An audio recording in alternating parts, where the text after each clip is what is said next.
Ce matin, ce sont les avocats et les diplomates de la Palestine qui ont défendu leur position. Ils ont plaidé pendant 3 heures dans la grande salle d'audience du Palais de la Paix. Vous savez, c'est le bâtiment qui se trouve derrière moi et qui abrite les 15 juges de la Cour internationale de justice. Alors, les Palestiniens ont défendu évidemment le travail de l'UNRWA, vous savez, qui se charge de la logistique humanitaire dans la bande de Gaza, mais qui est accusé par Israël de servir de parapluie au Hamas. Et ils ont aussi surtout pointé la politique israélienne d'utilisation de la famine comme une arme de guerre. Ce sont les positions des Palestiniens. Ils ont reproché à Israël d'utiliser la famine et de le revendiquer, de l'utiliser de façon délibérée contre les civils.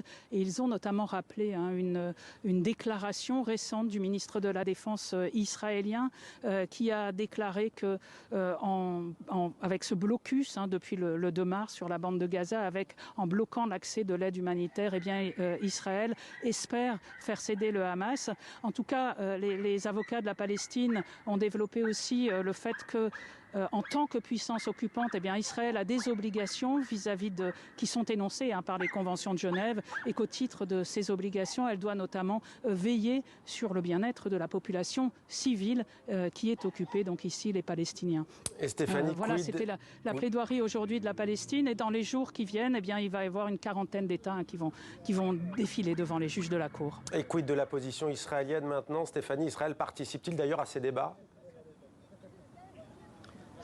Alors, Israël n'est pas présent physiquement, mais ne boycotte pas la procédure de la Cour internationale de justice. En fait, les avocats d'Israël ont déposé un mémoire écrit sur le bureau des juges de cette Cour. Donc, les arguments d'Israël, les arguments légaux d'Israël pourront être examinés, mais ils ont refusé de venir à la Cour. Pourtant, ils auraient eu le même temps que les Palestiniens pour pouvoir plaider à leur tour.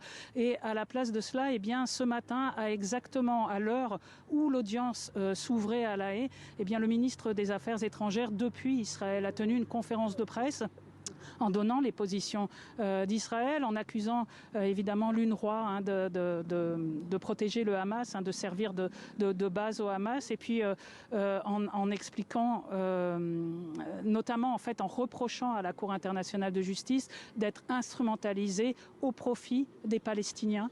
Vous savez, Israël est membre de la Cour internationale de justice, comme tous les États membres de l'ONU. Donc Israël reconnaît en quelque sorte ces procédures. C'est une position un peu délicate parce qu'elle rejette en même temps toutes les procédures qui ont été intentées depuis le 7 octobre 2023. Il y a plusieurs procédures qui ont été lancées contre Israël, et donc Israël rejette ces procédures-là en disant que la Cour a été instrumentalisée.